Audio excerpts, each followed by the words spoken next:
মুছে যাবে এবং একটি নতুন বাংলাদেশ গড়ে উঠবে।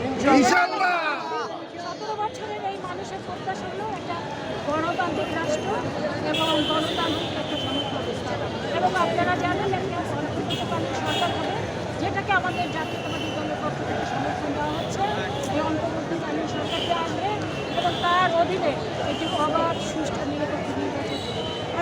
আমি মনে করি একটি অবাধ সুষ্ঠু নিরপেক্ষ নির্বাচনে মানুষ যদি ভোট দিতে পারে ইনশাল্লাহ এই তরুণ প্রজন্ম সেই কাজটি করে যে, এবং তাদের সাথে জাতীয়তাবাদী দল সর্বাত্মক সহযোগিতা করবে। আমার ভোট আমি দেবো যাকে খুশি যে যারা ইতিমধ্যে হত্যা হয়েছে তাদের বিচারটা কীভাবে দেখতে পাচ্ছেন একটি সাধারণ দেশের নাগরিক হিসেবে?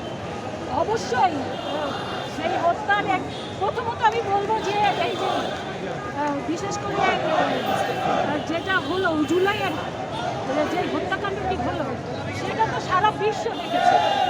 আমাদের এর আগে যে যে রাজনৈতিক দলগুলো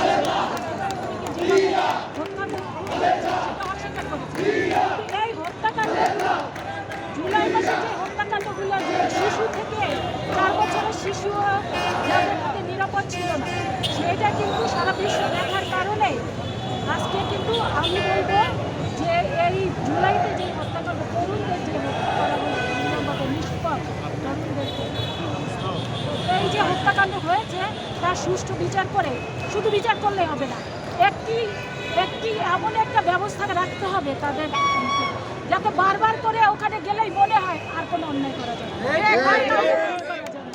আর কাউকে গুম করা যাবে না, আর কারো উপরে নির্যাতন করা যাবে না। এরকম একটি দৃষ্টান্ত এই শহীদদের স্মৃতিকে সামনে রেখে স্থাপিত হোক, এটা আমি প্রত্যাশা করি।